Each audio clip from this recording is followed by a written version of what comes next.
All right, so it appears we're live. Let's get the live stream up on here, and there we are.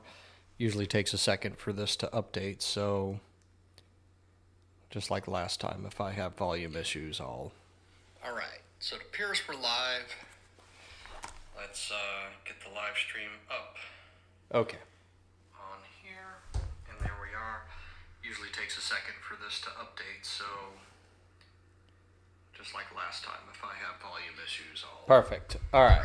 So it appears we're live. Okay. Let's get the live stream up. I do not know what the echo is in my background, but it's not coming through the audio, so that's great. Good evening, Andrew. How are you doing this evening? It's an Ask Me Anything. I got some big news with the Pecorani 3600 power station. Really exciting stuff. I was asked by Pecoron to do a test on the system and go through and physically test the voltages between the two lines with the sync cable disconnected. So I did that, and I recorded a video of doing it, and I went back and I reread the email, and I'm like, crap, I forgot to take pictures of what the screen said and actually write down the voltage. Yes, Andrew, I still do recommend Pecoron. I've been talking with their support department, and the new unit I have actually has a later generation inverter board on there. It's still evolving, and they are really honoring their warranty program. They're really trying to work with their customer base to have the best product possible at the best price point possible. And that's not me just saying that. I've used it for over a year now, and I've had 2 failures, but I'd rather have 2 failures, learn from those failures, and just as an end user, provide valuable feedback to these companies that are making these portable power stations to make them more dependable, because people like myself, for a hurricane or something like that, rely on these systems. And yes, I do still recommend Pecoron. It is reliable. I wouldn't depend on it entirely in a grid down situation for the 240 volt setup, because for the 240 volt setup, in my case, I need 240 volts to run my well. So if I lose one of the power stations, I don't have redundancy to make up, so I still have 240. So if one goes down, I can use the 12 volt output, but I have no way to generate 240 volts to run my well.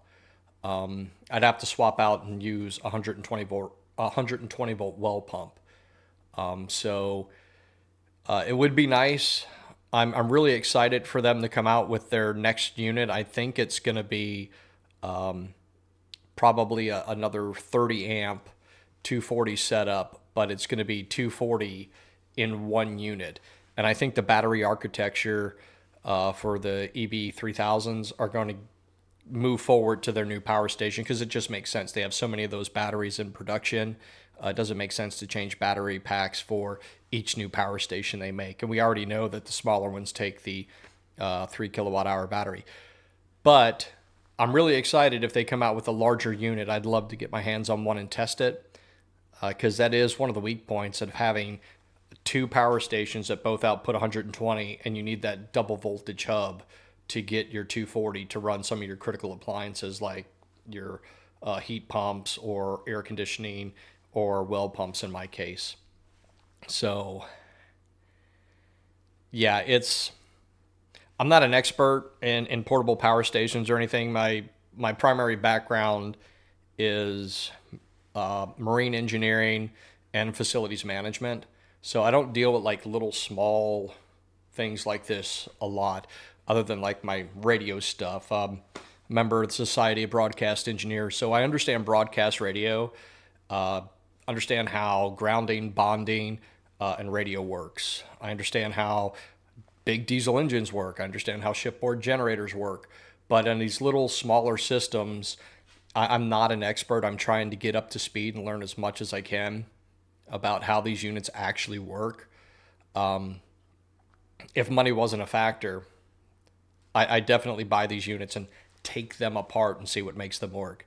But it takes a lot to buy a unit that cost about $1,200, take it apart just to see what makes it work, with no guarantees of putting it back together and it's still working.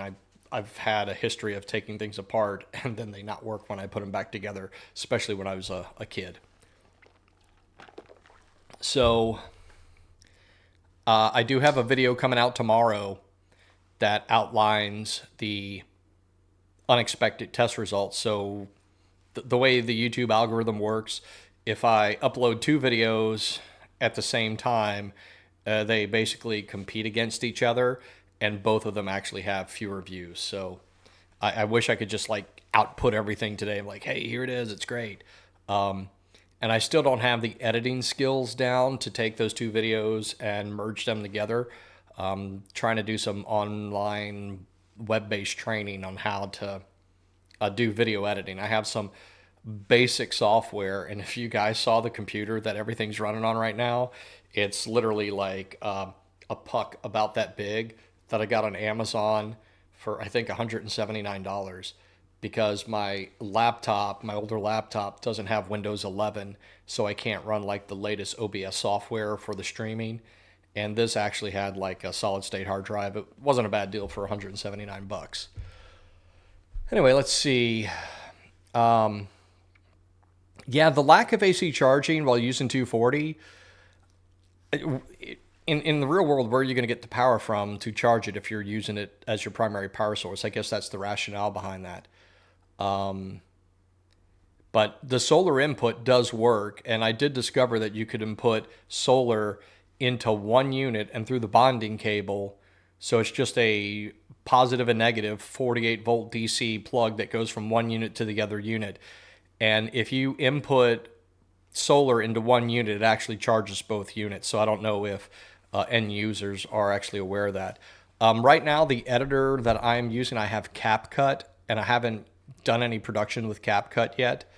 And I'm using OBS Studio, which does allow me to record videos onto the hard drive, and I believe do some editing outside the video thing. Because the whole thing is I have CapCut, but to use CapCut, I have to use like a phone and then import the video into it, or use my GoPro, which I really haven't had success at getting good video out of this. It seems like everything, even when I kind of like narrow the field of view, it's probably great for like an overall like shot of me working on something. I haven't quite gotten there yet with using these things. And I find that the battery life on these things dies out really quick. And I've even tried charging it while I'm making a video, and even doing time lapse. For some reason, maybe I'm just technically impaired when it comes to these things, how to keep this running to get an actual decent time lapse. Because I've done it several time lapse with the power station. I just haven't mastered that little camera yet. Yeah, OBS is great as far as I've been using it. And the best part about it is, for me, it's free, because when I really decided to focus on the channel, it was during the government shutdown, and I wasn't getting paid, and it was kind of like my little silent protest against the Department of War. Like, I'm just going to go make YouTube videos since the government shut down. And I'd go in and joke and like, oh, yeah, somebody gave me like $5 for one of the videos I did as a thank you.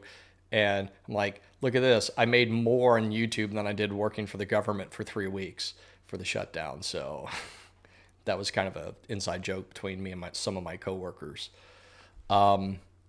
So I've got this other screen pulled up here. I was using one of my ham radio screens, which is over to this side. But I decided to use a bigger screen, so I've just got that pulled up in the background while I was doing audio tests. So I'll like put myself on full screen now. EcoFlow. I would love to get my hands on an EcoFlow power station. I really want one. Like, I would love to have their latest and greatest Delta Pro Ultra X, and at least 2 batteries. Just, 12 kW, 12,000 watts out. I want to hook it to my house. First thing I'm going to do if I get my hands on one of those is plug it into my generator disconnect.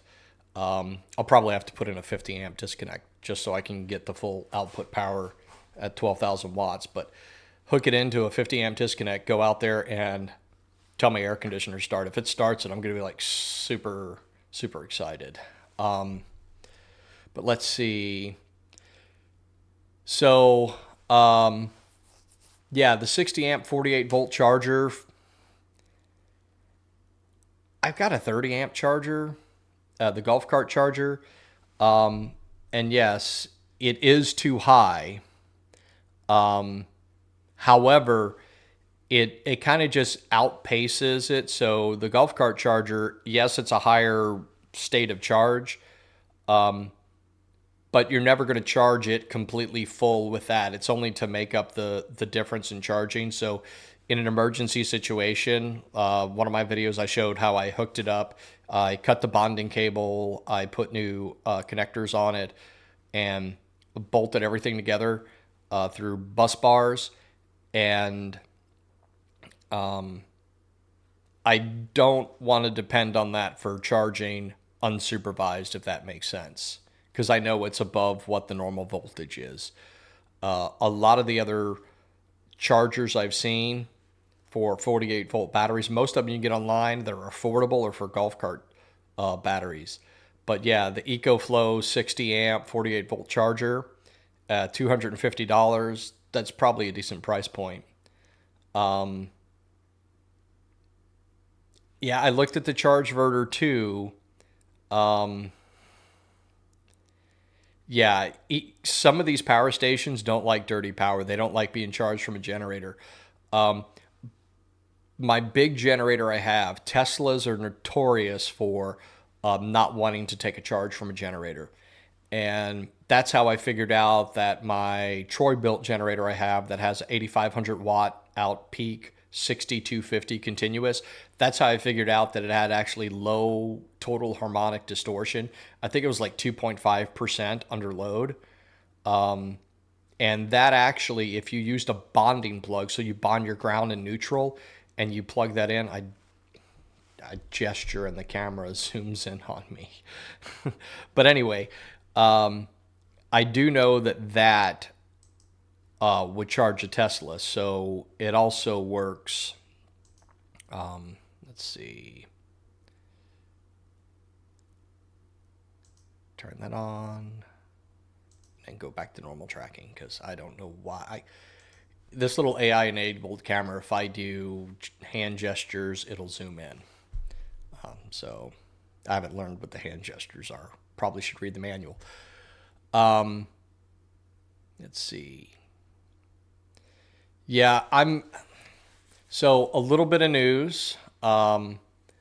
A major solar company that sells batteries, inverters, solar panels on the internet reached out to me today about basically joining their affiliate program. And I'm going to get details on that tomorrow. I have a conference call with them tomorrow after I get off my day job. So I'm super excited about that because one of the things that was kind of a gut punch for me with the Pecron, and this is not a knock against Pecron, it's just the architecture. It would have been the same thing if I had two of the EcoFlow, the smaller EcoFlows, that you need a 240 voltage hub for those as well. If one of those would have went down, I'd have found myself in a similar situation where I wouldn't have been able to run my well pump. And, having the ability to pump water determines whether or not you can stay long-term in a place. And I don't have a backup for that right now, and that's kind of scary, especially if we do have some sort of grid down event. I've been talking with a friend of mine in Mississippi. He's trying to convince me to buy a simple pump so I have a manual backup to pump my well, but even for the shallow well versions, those are about $1,000. So I'm really thinking hard about getting one of those. Yeah, I do. So I want to get another inverter generator. I'd like to get a big inverter generator. Harbor Freight Predator, they have one. And let's see, maybe I can get it to pull up on the second screen.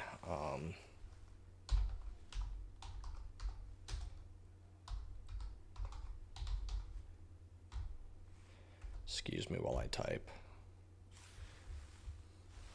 Let's see, Harbor Freight. Pull that up.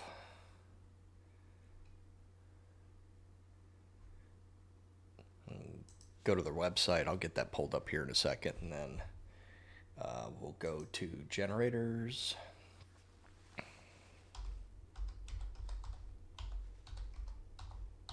Because they've come out with a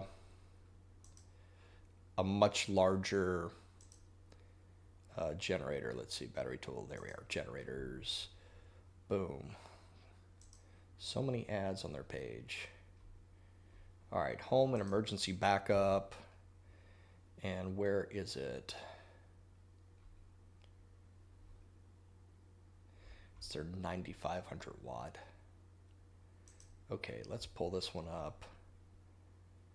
Close out all of these cookies and ads. All right, so I'm gonna pop this and share my screen here. No, I haven't messed with SIG solar panels.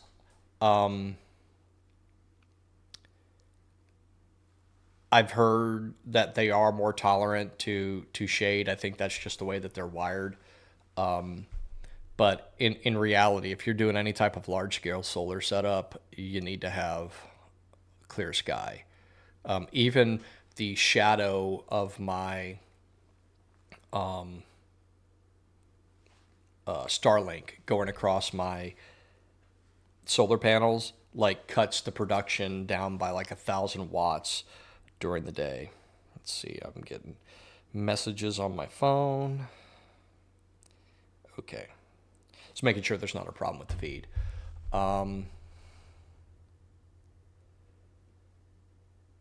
Yeah. Yeah, you're right. I haven't had any experience with the SIG solar panels except looking them up and getting sticker shock from the price because they are not cheap. They're usually about twice the amount of money for the same type of panel. Let's see. So this Harbor Freight generator, I'll just go ahead and go to full screen. Let's see. Boom.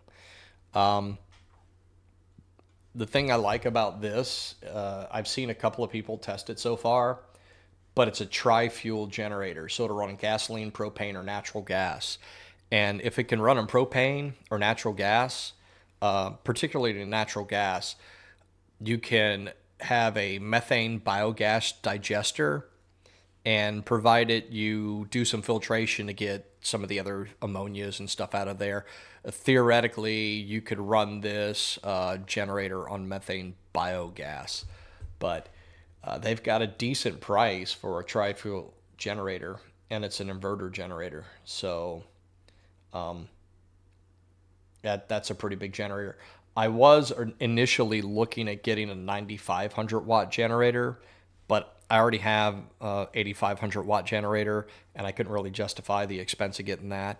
But this right here, because it's an inverter generator, would make an excellent addition to having a backup charging plan for the house and everything else. So let's go back, and we'll just keep the split screen up.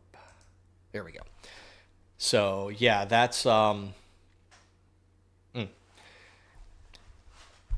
am looking online on a website. They've got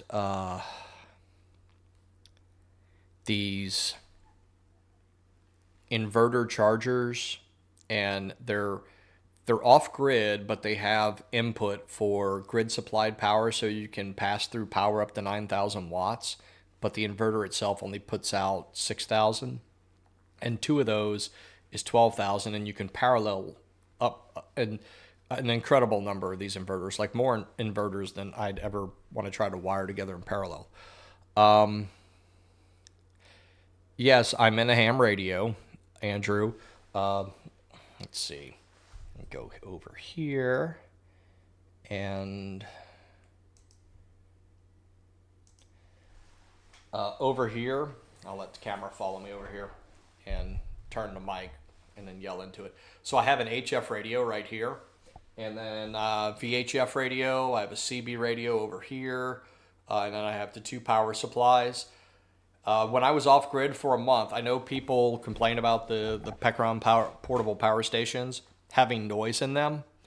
I was doing HF comms and VHF comms with repeaters that are 50 miles away, and nobody ever mentioned noise in my signal. So I have a big off-center fed dipole out in the backyard on a 50-foot tower. And yeah, so I do the radio stuff. I plan on doing some videos on the channel about ham radio specifically. I know my girlfriend's like, hey, stay in your swim lane. And I'm like, well, the whole reason I picked the name Grid Down Preparedness versus Hicks Homestead, originally I was just going to have Hicks Homestead as the channel name as I chronicled the development of my 14 acres I have here. But there's also a big risk of the power grid going down, whether there's AI data centers, cyber attacks, terrorist attacks. We've had reports of those. I did one of my podcasts. I covered some of those and had a bunch of links about all these things going on. But it's in the realm of possibility for me that I think preparing for some type of grid situation going down, it doesn't really matter what the term is for the grid. If it is a regional or nationwide outage and it goes down hard, all you have is what you have. And if you don't have some sort of preps in mind, which your primary, your alternate, your contingency, and your emergency, which is usually for communications. But I'm thinking about adopting that concept into the total grid down preparedness model that I'm coming up with, because this is based off of a concept that I helped develop, 20 years ago now, for a preparedness group back in the state of Mississippi when I lived there. They had what they called the 5 pillars of preparedness, which was food, water, medical, security, and communications. And I like that concept, but it was missing a couple of things.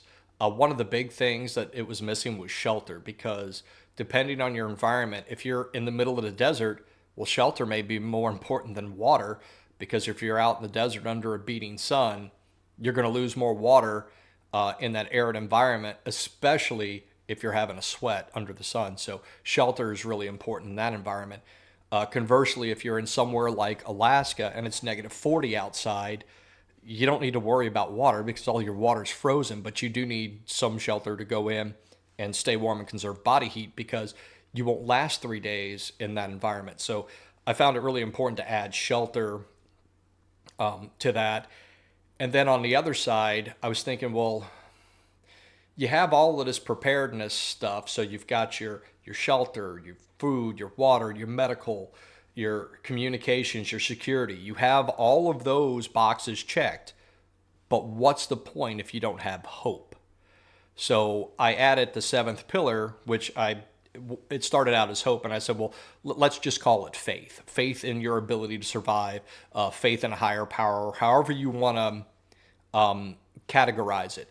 But with those 7 pillars of preparedness, you could replicate that at almost every level of your preparedness, whether it was a bug out bag to your entire off-grid homestead.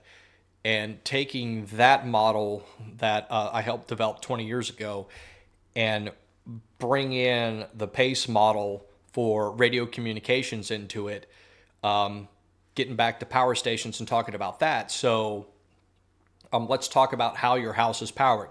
So your primary power source is grid power. Okay, what's your alternate power source?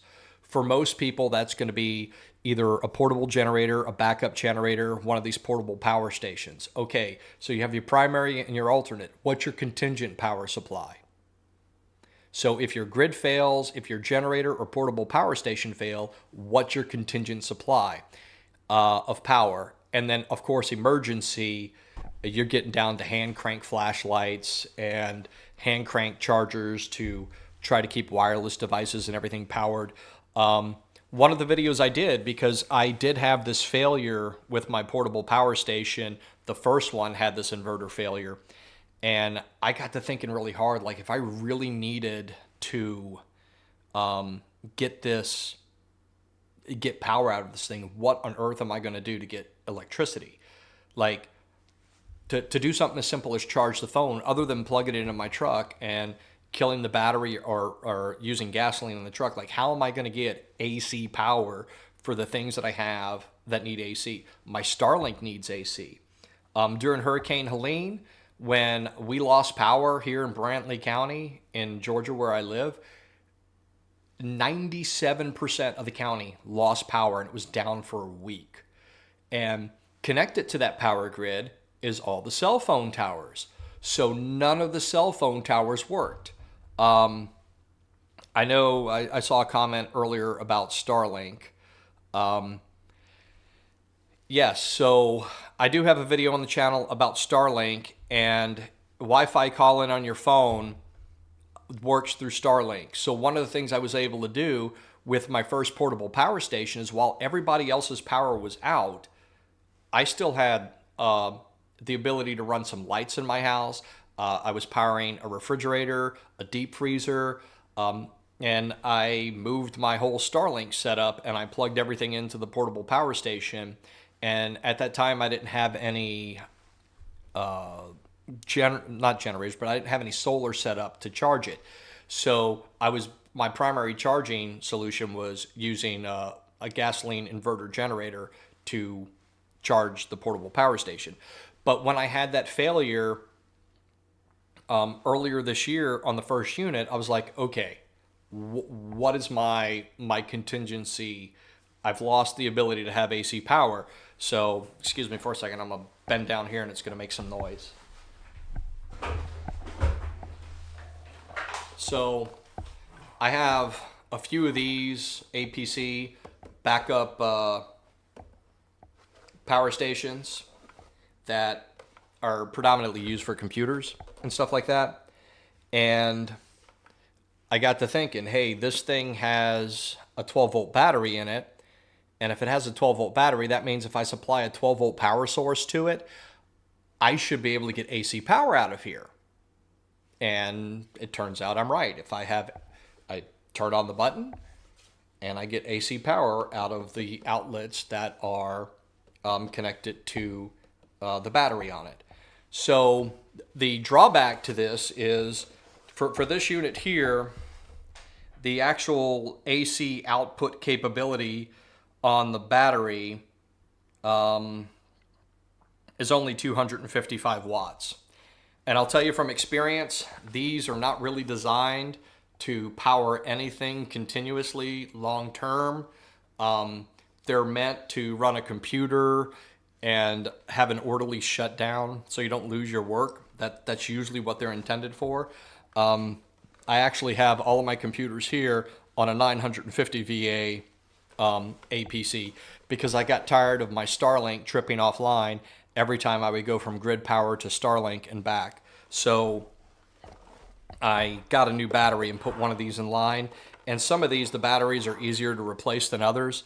But I did modify one to plug into the E3600 or the actual battery. So you could take your expansion battery, and it has that ability for 30 amps DC out. You can plug in an XT60 cable into there, and then you can use that to actually power a small inverter, provided you don't go over to 30 amps. You can go like to a Flying J or truck stop like that. Those inverters typically are way too powerful. They're going to draw way over 30 amps. But if you had one that's right around the 300 watt mark, 300 to 400 watts, you should be under that 30 amps.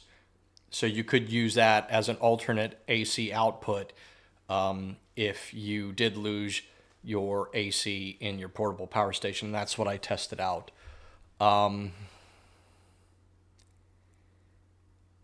Yes, see, a lot of people don't realize you can easily get power and safe and legal with just an inlet and lockout. Yeah, so that's the other thing too. Um, so the National Electric Code usually requires some sort of interconnect to protect the power station people when they're out working, electric linemen when they're working on the power lines. Because if you have like a generator in your house and you don't have an interlock to keep the main 200 amp breaker to your house open while the generator's powering your house, it can actually cause problems and send voltage down the line and could electrocute and kill somebody. So you do need some sort of interlocking safety, mechanical interlock. And of course, I don't, oh, okay. I guess we figured out. Zoom in is this. Weird. Anyway, so that interlocking safety is a pretty important part of it. Zoom out. Okay. And I do recommend that you follow your electrical codes where you live. And if you are not an electrician, get help from a qualified electrician. I am not an electrician, but I do a lot of my own electrical work, stuff that I know that's within the confines that doesn't technically require electrical permits. I installed my own generator inlet box. I went and looked up the National Electric Code to see what the requirements were for 30 amp inlet, and I met all of those requirements. I actually oversized the wire. Instead of going in with 10 gauge, I went in with 6 gauge, just so I'm not going to have any hot wires or anything like that. And it's only going into a 30 amp breaker. So yeah, there's a lot that you can do that people don't realize that you can do, but just do your research before you do it. Go look at the National Electric Code and actually see what it requires.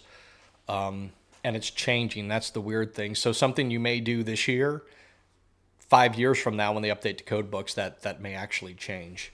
So that's something important to know. Any other questions? Questions, comments? I heard somebody, one of the subscribers told me they saw my video and they went with an Anchor power station versus a Pecaron. And, you know, that if some of my content has caused you to steer away from Pecaron, that's perfectly fine with me. I'm not anti any brand. I'm not. My opinions are never going to be for sale. I know that could probably cause me affiliations and sponsorships and stuff like that. And when I have my contact and call with this big solar company tomorrow, I'm going to have that conversation with them and say, look, I'm going to give an honest review. I believe in the products that I test. And if it turns out that it's a lemon, I'm going to tell you it's a lemon. I don't believe that Pecaron's E3600 is a lemon. I do think that it has some challenges and some quirks about it. On the app itself, let's see. I'll go ahead and pull up the app because I actually have both of the power stations currently running. They're not under load right now. So the lagginess of the app. So you can see my two devices there, and it's having trouble zooming in. But I've got one at 44%, the other one's at 95%. And the only reason the one's at 44%, they started out at 50% and 100%, but I was doing that testing video earlier today. And then I realized after I did all the testing, I verified that I had voltage output, but I didn't test the second power station in either video I recorded under a load. So I was like, I'm going to go plug in a fan and test it and see if I get that inverter short circuit again. I have not connected it back up to the 240 volt to the house, but it's going through the 240 volt hub. And one of the watchers on the video made a comment that I was mistaken when I was saying which one was line, which one was neutral, and which one was ground. So apparently the shorter plug, the skinnier plug, is the hot plug, hot outlet, and the longer one and the one that's the T-shaped is actually the neutral, and the little round one. I know the little round one's the ground. And that's always confused me forever, which one is actually connected to the line and which one's neutral. So, yeah, Pecaron definitely has their place. I'll tell you right now, for the money, what I bought when I bought my first unit, it was the first portable power station I ever purchased. And I did that purely in preparedness for hurricane season because I know how long my generator can run. I know how much gas it takes because I've dealt with hurricanes before. And getting fuel immediately after a hurricane is a challenge a lot of times because the gas station's not going to have fuel or they're not going to have power to pump fuel. So that's always a huge challenge. So I decided, okay, well, I know how much gas I'm going to store because I store about 20 gallons of fuel a year for hurricane season. And I usually try to buy it before hurricane season or whenever I see the price really dip. Matter of fact, today I just went out and bought 20 gallons of 90 octane ethanol free because I use that in my lawnmowers, my generators, my ATVs, any type of small engines that I run. I do not use ethanol fuel in them. The ethanol attracts water, and if you leave it stored with ethanol, it'll cause your gas tank to rust if it's got a metal tank on it. It'll lead to issues with the carburetors on the units. It'll cause water to accumulate inside the carburetors. So generally, I don't do ethanol for any small engines. So if you guys aren't tracking that in your storage preps, one, if you're going to store fuel, use a fuel stabilizer. Stable is good for 24 months according to the label on it. It'll keep your gas fresh for 24 months. And I can confirm that it's good for about 24 months because when I first moved everything in with my generator, my big generator, it had gas in it from 2 years ago. And it fired right up on the second pull with gas in the tank that I know was at least 1.5 years, 2 years old. Let's see. Scroll up and check the comments. I looked at the F3000. I just didn't really see the value in it. It's a lower price point, I think, at like $999. But apples to apples, the E3600 is the better value for me. Okay, yeah. Thanks for chiming in and watching, Andrew. Appreciate you. Thank you. Let's see.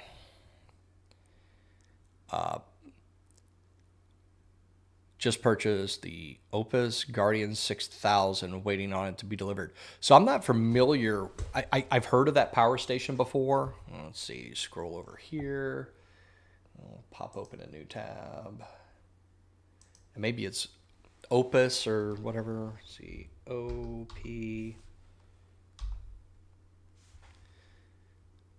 Let's see. PES. That's not what I wanted. Came up with a Spanish word. Let's go back. I'm almost thinking I need to change out and get a boom mic instead of this thing. Because every time I turn my head, this is like a good podcasting mic when you want to keep your mouth right on it like a radio station. But moving around, it's not working that well. Let's see.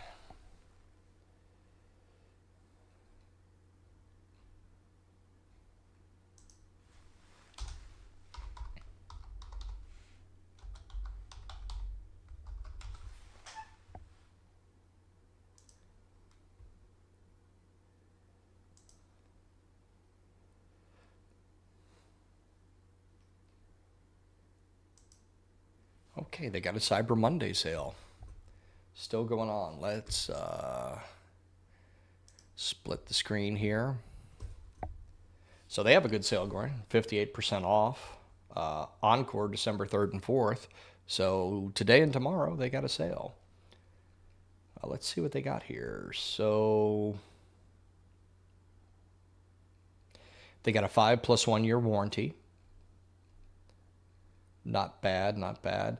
So Mega 1, 1024 Watt hour capacity, 2,000 watts out. They've got 2,400 watt output.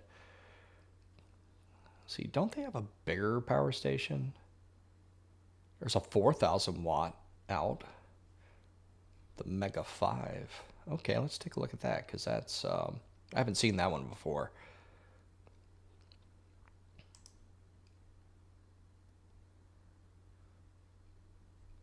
Maybe if I just go back to the basic site, not the actual Cyber Monday deal. Let's go to products. Guardian 6000 power station. That looks like a substantial power station, if that's the one you're talking about. Okay, so it's got the 120 and 240 split phase all in one unit. It's not a bad price. $16.99. Expandable to 41.4 kilowatt hours. Well, let's see, what's the specs on this unit? High power dual voltage, so in one unit. 6,000 watt boost up to 7,200. So the one thing that like made me like decide to go with the two E3600 Pecarons versus some of the other power stations on the market was the documentation that I was reading said it would surge up to 7,000. So two of those units would surge up to 14,000. And just those numbers right there told me it's like, all right, if I have a soft start on my AC unit, it should start a 3-ton AC unit and run it, because when it's running, it's only running at like anywhere between 9 to 13 amps when it's on. Yeah. So let's just take a look at the spec. I see what you're saying. It lacks in solar. And one of the things that I know a lot of people go out there and they get like the E3600 and then they'll go buy the server rack batteries that are like the 5.1 kilowatt hour batteries and stack those, which you can do. But when you do that, you don't get to see what your total capacity is, your total percentage and everything. But it does work. I've seen plenty of videos of that.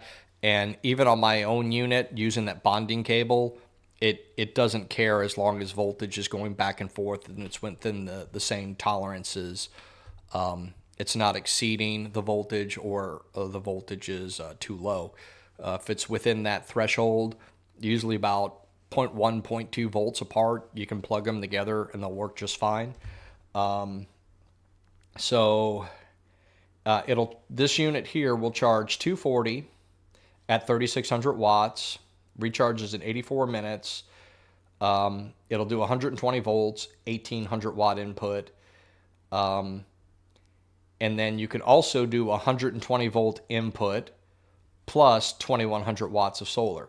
So that's a little different. So it's a larger capacity battery unit, but it only has 2,100 watts of solar input. And I'll tell you from my experience, it's difficult to actually get the full 1,200 watts into each solar charge controller. I do like that the E3600 has dual solar charge controllers, and I do think I have one of them bonded together. So I have my whole array of 3 panels and 3 panels. Those go together in a series, and then those are paralleled together to give me, to not exceed the voltage, but it doubles the amps coming in. And then when it gets to the power station, it decides how it's going to split the wattage up. So all the way up to about 1,000 watts, it goes through one of the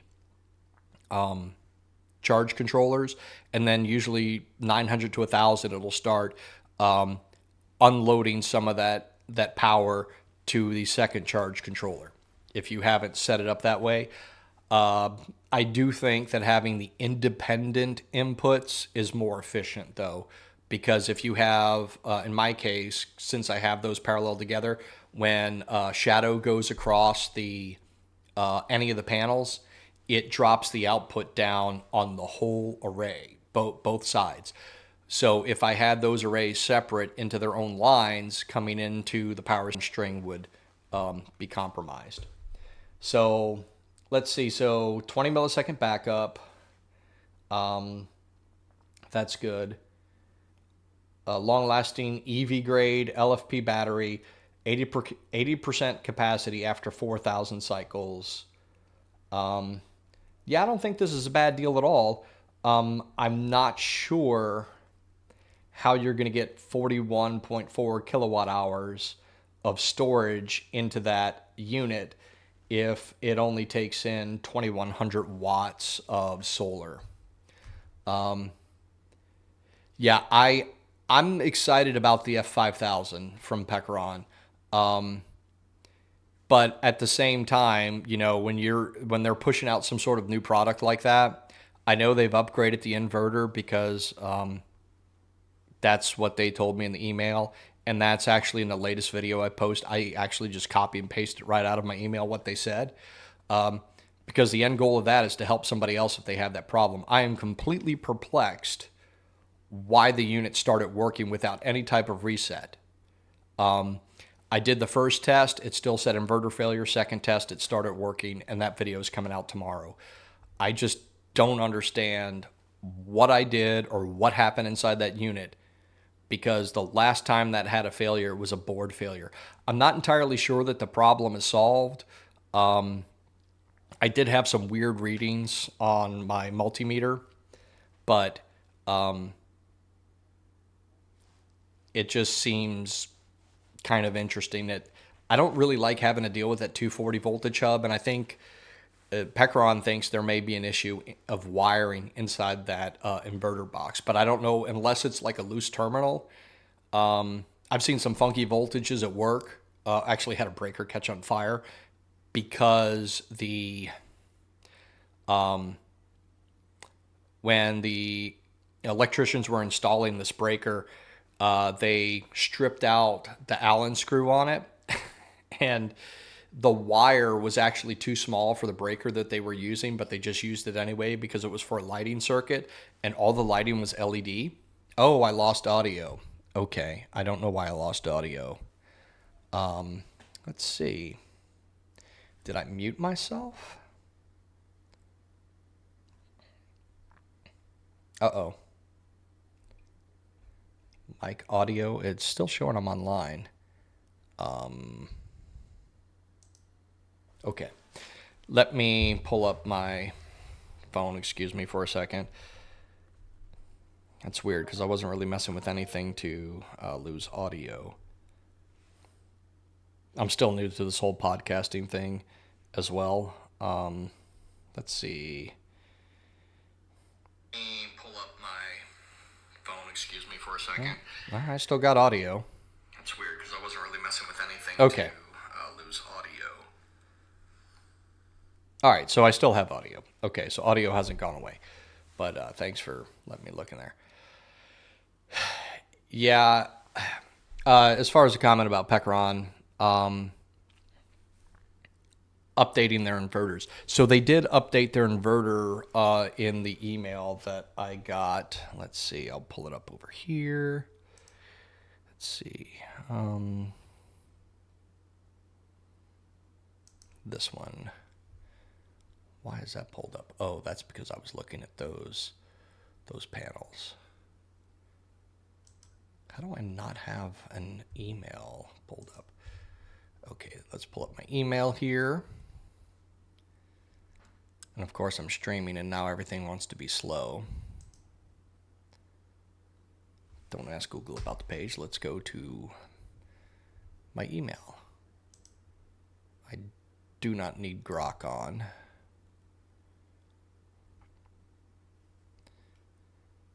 Also could be a connection issue. Okay. Gmail is coming up. And then let me go to my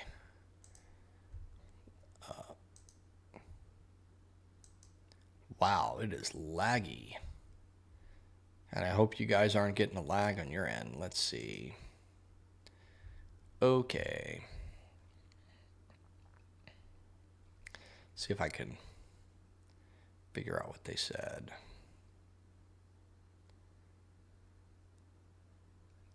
So yeah, they think that it could be a issue with the 240 volt box. It says they say our engineers suspect that there may be an internal wiring error in the 240 volt box is the actual verbiage. And they ask, could you please perform the following test? 1, unplug the network cable. Connect the 240 box to the unit. Check if any error messages appear on the device screen and take a photo of the message and send it to us. Meanwhile, please record the voltage between line 1 and line 2. Please rest assured that we will provide you with an appropriate solution. Best regards.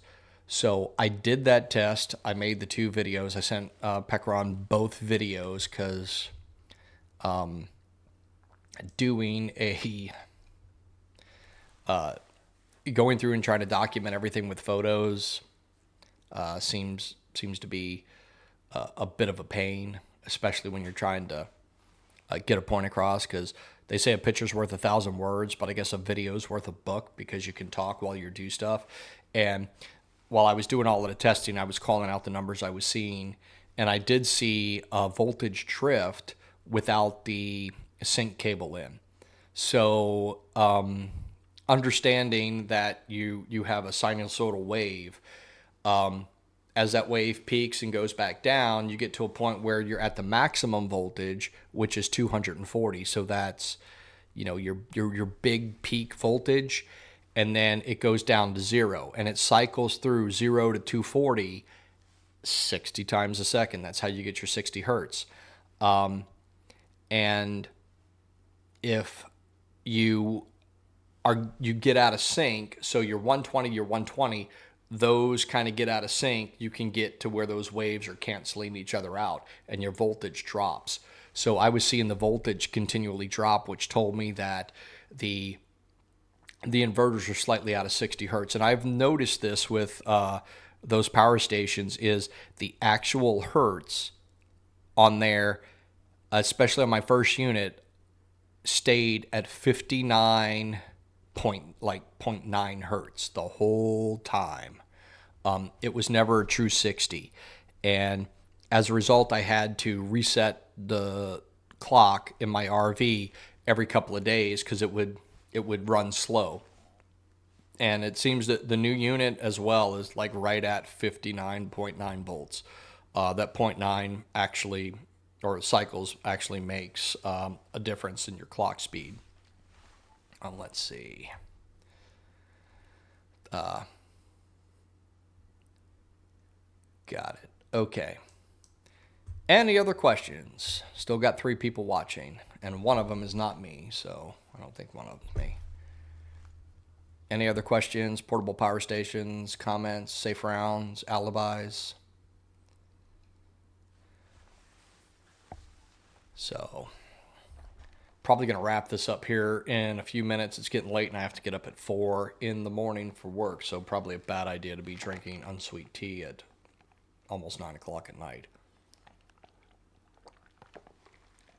But I really do thank all you fine folks for tuning in for the live Ask Me Anything. Still kind of new to the whole podcasting thing. I do miss broadcast radio. It's way easier not having to deal with cameras and everything else. That adds a whole new level of complexity, and I really need to get a mixing board. I need to go back to what I know, the audio stuff. Like, I should not be having audio problems. What is my next move on portable power stations? So right now my intent is to keep the E3600 LFP. As soon as finances allow, I want to branch out to EcoFlow or one of the other larger power stations. I may even go get some of the smaller power stations, the newer ones. This OPEZ, whatever it is, this unit here that's got the 4,000 watt output, but only 2,100 watt solar input. That's a really, really good price. I might pick up one of those just for testing. It all depends on finances, because I can only come out of pocket so much for these units before it becomes insanity and an addiction. And at this point, the YouTube channel's pretty much been a hobby. But if I do start getting affiliations with like these large solar companies and stuff like that, it's going to have to go to a business. And then in that case, I can buy these units and write them off as a business expense. But until I'm at that point where I can spend that money and have some return on investment through ad revenue on YouTube, which is not that much. I think over the past 3 months, as soon as I hit 1,000 subscribers, I was able to monetize my channel, and what the advertisers pay is dependent on what kind of segment you're in. Now, I didn't realize going into any of this that the tech segment with talking about portable power stations, electronics, and stuff like that was one of the higher segments compared to like business, finance, investing, legal advice, stuff like that. Those types of channels have a higher advertising revenue for Google, and thus you get a higher return. And here we go, zooming in here, zoom out. Thank you. You get revenue on that, but my share of the revenue is 55% of what Google makes on it, and it is not enough right now to pay my power bill.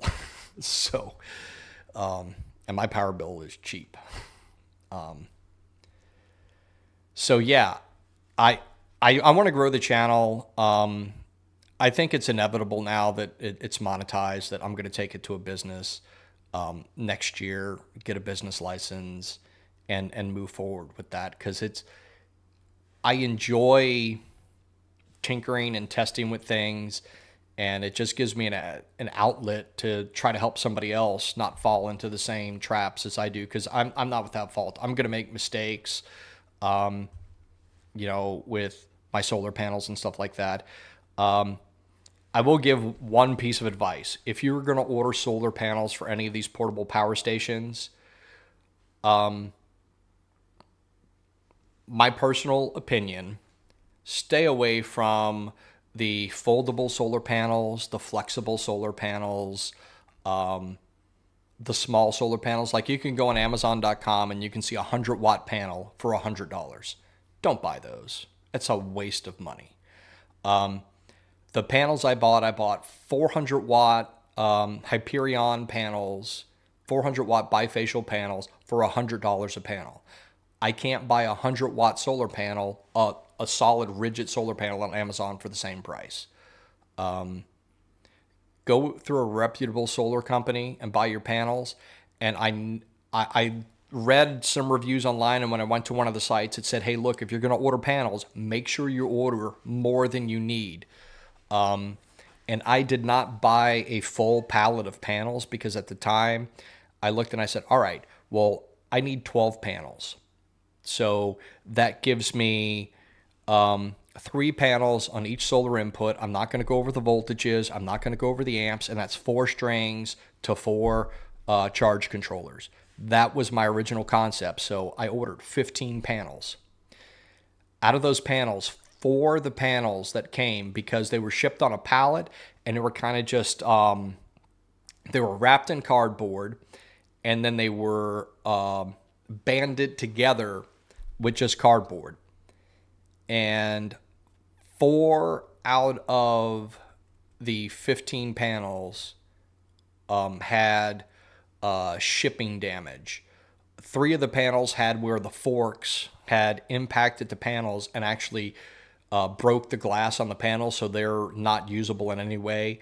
The stack of panels leaned over in the truck and rubbed against the side of the truck and bent and damaged the frame. Zoom back out. No, zoom out. These gestures. So if you do order panels, it is actually the cheapest part of solar. Just buy a pallet of panels, because you're going to find a use for them. And even if you don't need the whole pallet of solar panels, if you have a hailstorm, if you have a windstorm, you have backup panels. And if you size your system, so right now, my system maxed out would take 12 solar panels. The other thing is, each one of those expansion batteries for the Pecaron EB3000 batteries has a 400 amp solar charge controller in each battery. So you can take and plug in another 400 watt solar panel directly into that battery.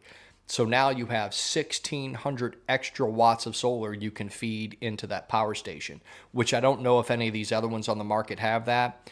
And I think that's something that Pecaron should probably advertise and make a little bit more known, because I asked that question very early on. Can you plug in and use that solar input on those batteries while you're using all the other solar inputs? And they're like, yeah, hey, that's yes, you can do that. And that's something I don't think I've ever done a video on, just because I lack the solar cables to do that right now. If you've seen some of my previous videos, I'm using THNNN 10 gauge internal house wiring to get power to the panels. That's what I used when I was using my camper, powering my camper, but it was a really short run. So I've got to get some proper solar cables. I've got to get a racking system up and actually get these panels properly mounted, because right now they're just leaning against a tree I cut down on 2 ladders, which is about as redneck as you can be. Oh, let's see, you live 2 hours away from Signature Solar and purchase some from them. Need to get them mounted. Yeah, and so buy more panels than you think you need. And if you do buy panels, just go ahead and buy a pallet of panels. If you find out that you don't want them, don't need them, you could probably sell them on Facebook Marketplace. But ordering an entire pallet of panels that are shipped from the manufacturer in the original pallet, it's less likelihood of the pallet getting damaged in shipping. Also, when I said the panels are the cheapest part, when you start getting into racking for solar panels, I've looked at single access tracking mounts, fixed mounts, dual access tracking mounts. It really depends on the situation. I would love to experiment with some dual access tracking mounts, but my gut tells me that the linear actuators on those dual access tracking mounts are going to be about as problematic as a dual gate opener is for estate gates, where you have the 2 gates that open and close. I've had issues with linear actuators, whether it's for gate closers or electronic applications. Anytime you have multiple linear actuators, they get out of sync, and when they fail, they just get stuck, and then it's impossible to move them without taking them apart and taking them out of the system. So, yeah. So as soon as I get some more stuff, I'm going to make some more videos about some other power stations, but that's probably not going to come until next year. And you guys continuing to subscribe and like the content is going to help this channel grow and keep it unbiased, unfiltered, as raw as it can get and as organic as it can get, to try to get you guys the information that you need and want. I'd see a lot of these other channels, and I did get a shout out the other day from what was that channel that did it? It was one of the solar channels. I can't remember. It's getting late, but anyway, yeah. Thanks for tuning in. Great chatting with you guys. Take care. But yeah, I got a shout out from a YouTube channel, and it was like overnight I got like 100 extra subscribers. So that was really, really awesome. Was not expecting that. They actually took some clips of my video showing that I was doing some outside of the box things with this little APC and the actual battery. So that was really cool that they covered that part of it, and really do appreciate that shout out. Anyway, I think we're going to wrap it up for the night. It's getting late. Been on here right around an hour. So thank you everybody so much for watching. Please be sure, if you haven't subscribed already, go ahead and subscribe. If you're watching the replay of this video, feel free to go ahead and subscribe.